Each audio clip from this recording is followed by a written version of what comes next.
Hi, everyone. I am back. Kathy Inglot here with a special guest, Marc Angelos of Invictus Communication.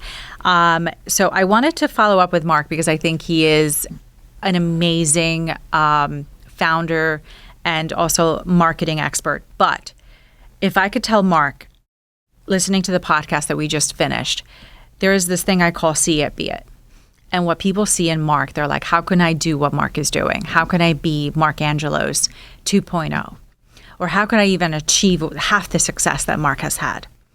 And the answer is you can't buy expertise off the shelf, right? So Marc, what can you tell everyone that's listened to the podcast of how do they become Marc-like in their business and their industry? I'm blushing. So define a few things about yourself. Number one, what is the problem you solve? What is the process by which you solve it? And what is the outcome you deliver for people? That little three-part of problem, process, outcome. So many founders and leaders and even people, line workers, just can't do it. Number two, if you're leading an organization of any type, define your mission, your vision, and your values. So why are you doing it? Where do you see things headed? This matters. This attracts customers. And what do you value as important? Loyalty, friendship, etc. I think that the founder's story is also a missing element for most companies because that company got started for some reason or another. That's interesting to people. And anything you can do to connect with folks on an authentic level, this means what's the real thoughts that you have, insight, share it. And yes, it will alienate some people. I mean, don't be offensive, but I want to know before I give my money to you that you're one of us, whatever that means. For sure. Now, I analogize that to you go and buy a car, right? Why do you go to Toyota versus a Volvo? Why do you go to a Volvo versus a Lexus, right? You have to do a story about which company is more aligned to what you need, right? So 100%. If you're going to do the company and the car choice, why don't you think people do that to your company, right? Where's the story? What makes you different from the car next door? And right. I think a lot of people are missing that, especially now in the new companies that are being created. They're just saying, I can do this for you, and that this is being pushed over and over. But they're missing that whole picture of who are you? Why are you different from the guy behind you and the guy behind you and the guy behind you? And it's that pitch, right? And I see it all the time because I'm in the world of, helping people raise capital. But I also see it all the time and people are saying, what's your pitch? What makes you special? And I always say everyone thinks they're special. It is a cultural phenomenon. Everyone thinks they are special. So true. And I'm like, Jesus Christ, another person who thinks they're like the god of someone, right? And you're like, okay, you're not special. I've seen 30 decks that literally look like you. What makes you different? And people are missing that in their deck and their pitch and their company over and over again. And you go, the people that put that thought and process into what makes them different win the business. But here's the thing, that's a strategy piece that people don't take the time to hammer that out. Like that doesn't just happen. Apple doesn't just decide that we're the, artist, we're the technology tool for art in the hands of the artist. Like they have to sit down and say, this is what we're going to do. Like I drive Jeeps, to your analogy point here. A Jeep Wrangler is a very rugged vehicle. I'm proud of that. I feel like that's me. True or false, I want to believe that that's me. And so a company like Jeep or you or me or any other firm listening has to build the community brand, that's the term they use, for what people are joining. Harley Davidson did a great job with this. Makeup companies are famous for this. Fashion, like you belong to something. But if the company doesn't define that. Yeah, you're missing the community aspect for sure. Okay, question number 2. AI. The world of AI is everywhere. I think the word is going to be here for years and years to come, and we may just come up with a new word. But it is something that we are going to be using, whether we like it or not, for success, for failure, for whatever. What do you think is most misunderstood aspect of AI right now? That the human becomes more important, not less. About almost 2 years ago, a buddy of mine, he's an AI engineer, hit me up for fun. He built a clone of me, a Hey Gen avatar with 11 Labs voice clone. It was exactly me in my chair here, speaking like I speak, but it wasn't me. And it was a little janky like all AI is, but this is going back a while.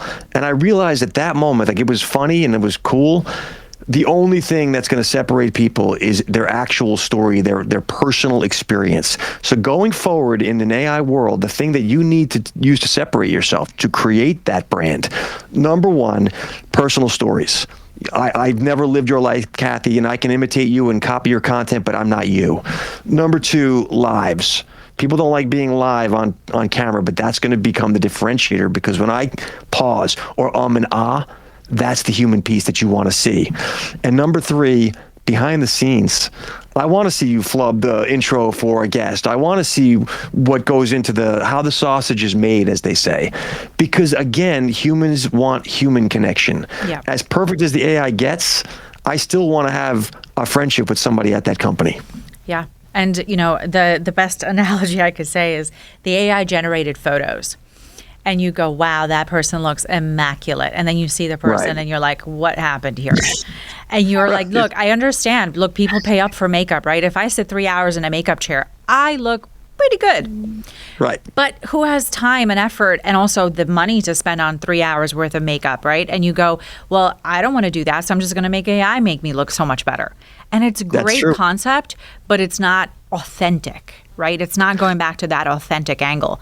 And I could tell you that there's ways to make it work, but also the reason why I wanted to go live on this podcast is that when someone sees me on the street, they actually say, oh, that's Kathy. They're like, holy shit, it's not this other version of a girl walking around like perfect every day. And did I spend those crazy money and hours in a makeup chair once? Yes, I did that once, but I'm not going to do it again. I think it's authenticity again that matters. This is the perfect analogy. The romantic relationship is a great analogy for this, because in the beginning of any dating, you look good, you smell good, you dress well. But you're not ready to get married until you've seen this person on a Saturday morning in the bathrobe, no makeup, grungy. That's when you decide that's the real person. Yeah. And it's the same in business. Same thing. And it's, the open, natural look of everyone that everyone goes, maybe. Right. And you go, well, you know what? If they love me, I love them. It's either I can live with this or not so fast. Yeah. It's like, maybe the 3 hours worth of makeup is what I'm used to. And boy, do I know some of those people. And it's this world of, what's the word I'm looking for? Authenticity. Authenticity, but it's this image, right? It's this image that we come up with for each other. And you go, and this goes back to, little girls, and I say girls because it means so much more to me, right? As a little girl, when you look at someone and go, they're so beautiful, and you go, but that's not them. It's airbrushed, it's magazined, it's whatever. And you set up this falsehood for little girls and their expectation. And you go, that's what we're taught from when we're little. But I think we have moved in the right direction for that in so many ways. But I feel like we're also taking a step back with AI. We're taking a step back because that imagery, again, is being created for this falsehood. Here comes the hard part, though, Kathy. I agree with everything you're saying. Now it is on us. The onus comes back to, well, I have to be willing to show myself, warts and all, as I really am, with my foibles and failures. And that's not something most people, especially successful people, are comfortable doing. Right. Yet that's what wins. Yep. And I think back to what you said a minute ago, it is, the real live content that you're willing to share, where people are like, this isn't them in the best light. It's them just being them, real and honest and authentic. And I think that for those of you listening, you're going to literally, laugh out loud to the things we've said, but you're also going to say, yeah, that's what separates success and fake and all the other things that are out there on social media, especially, LinkedIn and TikTok and whatever the case is. Although I do think TikTok has a little bit more realism to it versus, the fluff on Instagram and how great I could look like in my 60 different choices of filters. But on that note, thank you so much, Marc. Your content, your strategies, and your approach to business are one of a kind. And I think Invictus Communication is success that stands out on its own versus all the other companies. So for those of you listening, reach out to Marc, reach out to me if you need anything. And we look forward to the growth of Invictus and all the great stuff that you're putting out there for the future to come. So thank you, Marc, again. And I appreciate you and what you bring to the table as a friend. Thank you for allowing me to guest here, Kathy. And I also want to say thank you for the podcast itself, because I learn a lot from the lessons you bring every week. They're amazing. And these are what you said about not being able to get this in school. I wish we'd had this 20 years ago. And on that note, hopefully one day I could have, a lesson at a college that says, listen to all my podcasts and you can pass class. I don't doubt it. You'll get an A one day.